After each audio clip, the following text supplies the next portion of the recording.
Hello everyone, this is Champion Man. Damn it, I can't see a thing in this. Hello everyone, and I'm deciding to talk about Dead or Alive for a couple of minutes, if I can, and if you may allow me. Now, as you know, Dead or Alive Extreme 3 was announced to not be released in the West by PlayAsia, who are the developers or publishers. I don't know if they're both or one or the other, but let's just say, for sake of argument, that they're both, of Dead or Alive, the series. They said that they will not be taking it to the West because of a fear of a backlash by the Western media and what they perceive to be as Western values. So basically, the fact that they think that the SJWs are going to denounce it as a sexist, misogynist piece of crap that demonises women, objectifies women, even though none of these characters exist and that nobody's being harmed by a group of polygons dressed in bikinis. But oh well. And we'd much rather prefer to release it in Japan and maybe some smaller Asian markets and leave it at that, because that way their game will be far more accepted and they could make some money without the hassle and not have to, get their game demonised, which could affect sales. Now, this has outraged many of us in the gaming community. I'm not a Dead or Alive fan. I've never played the games. It's not that I think they're sexist or anything, of course not. I think it's just harmless fun. I've just never played them. I've never got round to it. But it just saddens me to see a game series as reviled by social justice warriors and feminists finally just, be censored, to be, refused entry because the people who make it are worried about the backlash. They're worried about a financial problem that could arise from such bad press, because we just know that the gaming journalists from Polygon, Kotaku and IGN are going to hate it. They're going to say it's sexist, it's misogynist, and you shouldn't play it because it's sexist and misogynist. Not because of the gameplay, not because of the graphics, not because of the mechanics, just because it doesn't fit with their moral view of the world. And this just annoys me because you see it time and time again. The likes of Anita Sarkeesian, Full Macintosh, Zoe Quinn, all those journalists, all those SJWs are saying, oh, we're not here to take your games away. We just want to change your games. We want them to grow up.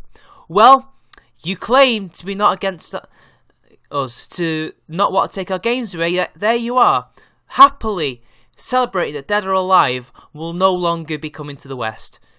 But also decrying the fact that that people can, order it and import it because it's region free. The game is region free, the PS4 is region free, so we can still get the game. It's going to cost us a bit extra, and I reckon it's going to have a lot of imports. I think a lot of people will pay the extra £30, the extra $30 to order this game from Japan because it's got English subtitles. So they're not making it impossible for us to get it, they're just not giving us a proper official release, which sucks. Because this is what happens when we have such a dogmatic, authoritarian ideology that is prevalent in the gaming industry at the moment. When we have these ideologues running the games press, running the censors, this is what happens. They take our games away, or at least prevent them from coming to our shores. And apparently they're even trying to stop the imports, which they weren't going to stop, because people will try and import this game, or they will pirate it. Because if you can't import it, get it off the Pirate Bay, And it just sickens me that these people can get up on their pulpit and say, we do not want to take your games away, we just want them to grow up, while taking our games away. It was their opinions, it was their witch hunts, it was their press that stopped PlayAsia from releasing this game to the public in the West because they don't want the hassle. Dead or Alive has consistently been one of those titles alongside GTA and maybe Call of Duty at a stretch that have been constantly referred to as one of the games that is misogynist, it's violent, it's toxic masculinity, etc, etc, it's objectifying women. It's one of those games that they absolutely loathe and hold up as a standard of the type of game that people should not be creating because they don't like it, and that's about it.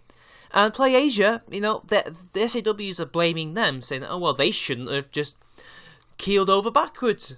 Well, you're right, they shouldn't have keeled over backwards, but can you blame them? Can you blame them? I personally am really disappointed in them from doing this. But they're not Rockstar. Rockstar can release a game to critical acclaim and universal hatred by feminists and still make $1 billion. PlayAsia? No, they're a smaller company than Rockstar, where good press and PR is needed to get their game some sales. Not every gaming publisher can afford constant bad press. Even if the critics say it's a good game, we're still going to have people like Jim Sterling, people like Full Macintosh, Anita Sarkeesian, and whoever else happens to be part of that payroll, who will demonise it just because it has women with big boobs. And it just pisses me off. I'm fucking sick of these people. I mean, you know, as if it weren't bad enough when they managed to get GTA banned in Target Australia, yet they still said, oh no, we're not coming after your games. Well, now we know you're after our games. You are Jack Thompson. You are censorious. You are totalitarian bastards. And I hope you just flat out admit that from now on. Because nobody was fooled the first time, and we're certainly not fooled now. Well done, SJWs. You may have won that battle, but you're certainly not going to win the war. Anyway, I'll see you guys later.